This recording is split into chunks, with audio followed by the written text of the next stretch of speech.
So my friends, Season 6 is finally here for Black Ops Cold War and Warzone, and there is so much to talk about with so much new and so much changing. From Warzone map changes to new weapons, new battle pass items, and everything in between. We're going to cover everything that changed here in this video so you know exactly what you're jumping into whenever you jump into it next. There's a lot to go over, so we're going to jump into it, but as we go along, let me know your thoughts down below. With this being the last seasonal update here for Black Ops Cold War and Warzone, that era of Call of Duty this year, let me know your thoughts. What do you enjoy out of this update? Is there anything in particular you liked out of this year? Whatever the case may be, feel free to drop your thoughts. But if you enjoyed the video, make sure you drop a like down below, and of course, if you are new to the channel, hit the subscribe button. We're on that road to 500,000 subscribers, and with Season 6, Vanguard, and so much stuff here up on the horizon within the next month to month and a half to 2 months, there's a lot you don't want to miss. So hit that subscribe button if you guys are new and want us to deal with all of it. And finally, my friends over at G Fuel bumped up the code Espresso to 30% off your entire order in celebration of Season 6 here. So if you guys want to restock, want to try it out for the very first time, link in the description below, and make sure to use code Espresso. But that said, let's jump right into Season 6. So I think for this, I want to start out with the Warzone side of things here. But before we jump into that, there is of course something that on the season encompasses both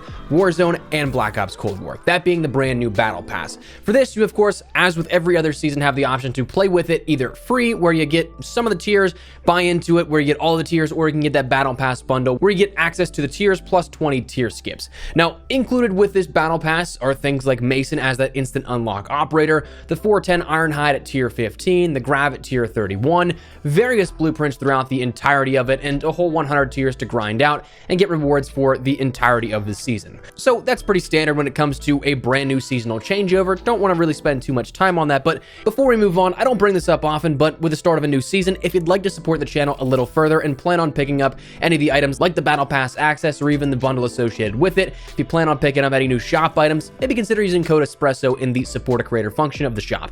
It is, as always, entirely optional, and in no way should you feel pressure to do so, but if you ever decide to, it does help the channel out. And additionally, if you ever do feel like feeling generous and want to support the channel, tweet me a picture. I'd love to shout out some of your generous support in upcoming videos, like some of these legends on screen who've helped support the channel this past season. So the options there, but again, entirely optional. But moving along to the weaponry.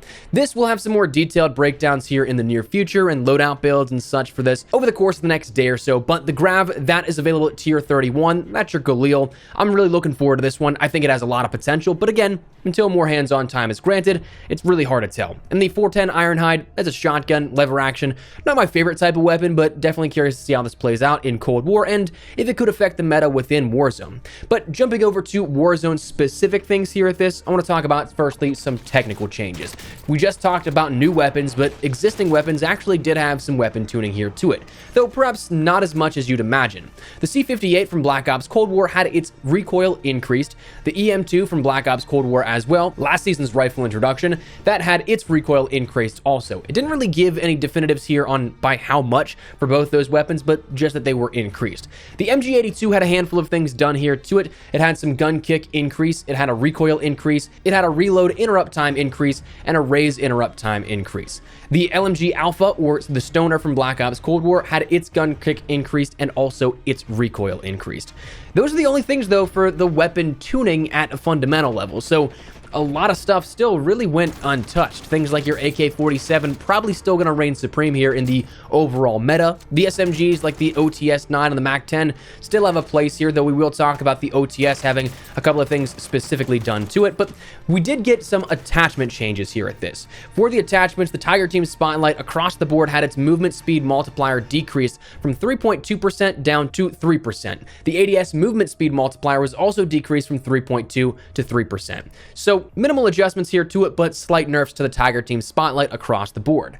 For the magazines, on the OTS-9 in particular, we saw the Spetsnaz 40 round and the VDV 40 round fast mag adjusted here at this update. The standard 40 round mag had an ADS speed multiplier decrease from 0.85 to 0.835, a reload time decrease from 2.6 to 2.7, and then a reload empty time decrease from 3 to 3.1 seconds. So slightly hindering you here, but not too much. The VDV 40 round fast mag had its ADS speed multiplier decreased from 0.8 to 0.78, minimal change on that. A reload time decreased from 1.93 to 2.11 seconds, and a reload empty time decreased from 2.23 seconds to 2.32 seconds. Again, minimal in terms of on paper, but you might notice that in game. But that was your more technical things here, your weapon tuning and stuff like that. But when you actually jump in to Verdansk here, you'll notice that the map itself is changed for the first time in honestly a major capacity since Verdansk 84 was introduced. So I guess better late than never, but for this we end up seeing the introduction of fissures, bunkers, and the OG gulag.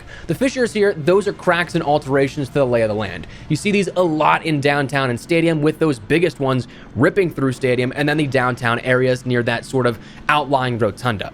We also do see some on the hillside below the radio tower, but that's a more minor one here at this. These offer up some cover, but also act as some major choke points. They have zip lines in and out of them, or you can just jump into them, but you can't quite climb out of them. But do be conscious though when you dip in and out of these, because you might not be as safe as you think. The bunkers though, there are 3 of them around the map here. They are in the previously red cargo crates that we saw. Actually underneath of them, there were drills into the bunkers, but one is located near the radar array in block 15. Another one is north of the electrical transformers in the airport maintenance area, and a third one is between the silos within Boneyard. These house World War II bunkers that, again, are likely thematic here with Vanguard, but you can rappel or jump into these. These offering up loots and secrets as described that have been buried for decades. Also, though, Raven's Amos Hodge ended up showing up on Treyarch's sort of Season 6 developer blog video, in which he mentioned specifically the wording of Easter eggs. So please, I hope this means that we have a literal hunt for a part of an Easter egg in Verdansk. Give us something here, because we have not seen anything, again, since Verdansk 84 was introduced. The OG Gulag also does return here, so stoked for that one. If you guys were familiar with it at the very beginning, this will feel just like home for you. You, of course, as always with new seasons, have new ground loot. The 410 Ironhide and the Grav are both added in here at this. You have new Gulag loadouts. You have new loot and caches like that. Plunder respawning has been adjusted ever so slightly, and the RCXD kill streak actually has been removed entirely until further notice, as described by Raven. Now, outside of that, we saw some new features introduced here, in which firstly, regiments are frozen. This is to ensure a transition to the clan-based system is going smoothly here later this year with the integration of Vanguard. So that means that players right now won't be able to view the regiment rosters, inspect players, create, manage, switch, or invite other regiment features, and take part in things like the happy hour rewards that have happened in the past. Loot cards for weapons also have been updated, visually changed a bit here, but primarily to allow for a better understanding of the fire selection of each weapon. And I think that the Tech 9 this past season was a huge proponent of that, with a harder to understand at a glance what fire selection you had with some of those loot variants available in game. So this will now clearly tell you and denote with an added new icon for the burst what fire mode you're in: auto, semi-auto, or burst, making it a little bit more visible. There's also now options for the kill feed to be adjusted in terms of its duration. You can either disable it entirely or set it in different intervals of 10 seconds, selectable entirely by you. And also there's new mono options for the audio. We see this week we have the playlist of Battle Royales, solo, duo, trios, and Iron Trials quads. So it'll be interesting to see how this pops up in a quads capacity, and I'm really curious to see how this plays, because duos was certainly okay. Trios I think might be the sweet spot, but 4 players taking out squads, that might be a bit much. But we'll see how that all works out. I'm very excited to jump in though. Iron Trials absolutely nailed it here with duos, but we'll see. We also have Plunder quads, payload at the port location, and then Resurgence, duos, and trios introduced for this week.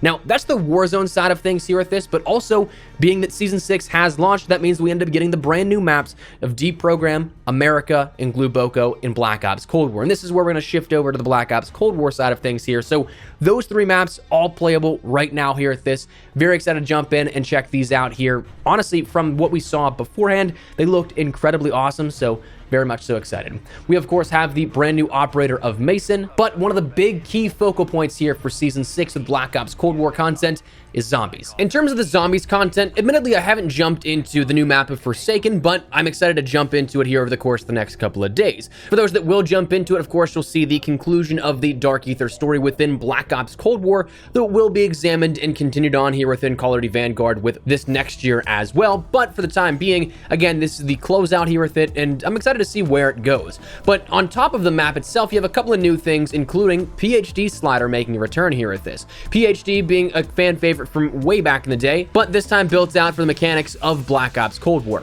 Now, this is upgradable. You can, of course, go from skill tier 1 to 5, in which you end up having the respective abilities progressing through immunity to environmental damage while sliding, an increased slide duration, an immunity to self-inflicted explosive damage, an increased slide speed, and finally, falling from a large height will also trigger an explosion of PhD, the size and damage increasing the higher you fall. All that on top of the base ability to, of course, slide into enemies to trigger an explosion, and again, the slide and damage increase the further you slide before the impact made on zombies. You, of course, now have the brand new weapon of the Chrysalax, that wonder weapon. You'll have the Arc XD as well as the hand cannon here available within zombies, but outside of that, we can jump over to some technical things. Outside of content-wise, though, we can talk about some weapon tuning and some technical things here coming within the Season 6 update for Black Ops Cold War as well that we didn't quite get to talk about as of last night.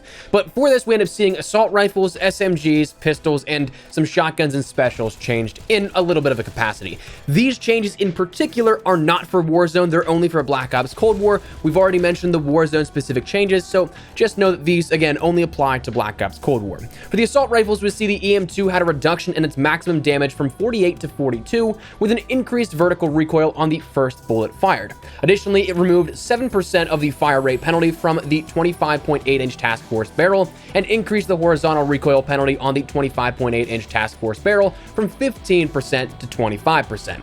The C58 saw an added 12% horizontal reduction to the 60-round drum mag attachment and an added 8% vertical recoil reduction to the same attachment. So a buff to that specific attachment for the C58. The submachine guns saw the Tech 9 get a decent number of changes here at this one, deservedly, reducing the ADS speed from 0.233 to 0.266. Slight change out there, a reduced sprint to fire speed of 0.3 to 0.333, repeating now, and a reduction of the weapon swap speed from 0.35 to 0.375 seconds. It also increased the effective range penalty on the burst fire repeater muzzle attachment from 15% to 33%.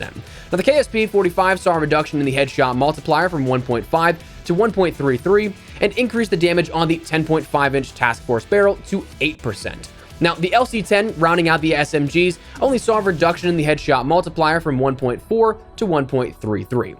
For pistols, we ended up seeing the Marshall as the only pistol adjusted here at this, but it saw a reduction in the max damage range from 5.08 meters to 3.81 meters. It also reduced that firing speed from a 0.35 to a 0.366 seconds, and also increased the range penalty on the Dragon's Breath attachment from 8% to 25%. We also saw the bonus damage from the Dragon's Breath is now reduced at ranges beyond 6.66 meters, with the maximum bonus damage having also been reduced from 40 to 24 then. So a decent change over there, and the 12.1-inch extended barrel attachment now increases this range before that damage drop-off. For shotguns, applying to all shotguns, there's now an increased effective damage range bonus on the Ranger barrel that brings it from 30% to 33%, and then on the Howler in particular, we saw an added slightly longer visual shake when firing, and the Street Sweeper had an added more dramatic visual effect and weapon movement when firing. Finally, the nail gun rounds out our changes here for the weapons, in which we see shots to the head and neck now do 2 times damage. Outside of that, we end up seeing some things that really just kind of close out the seasonal things,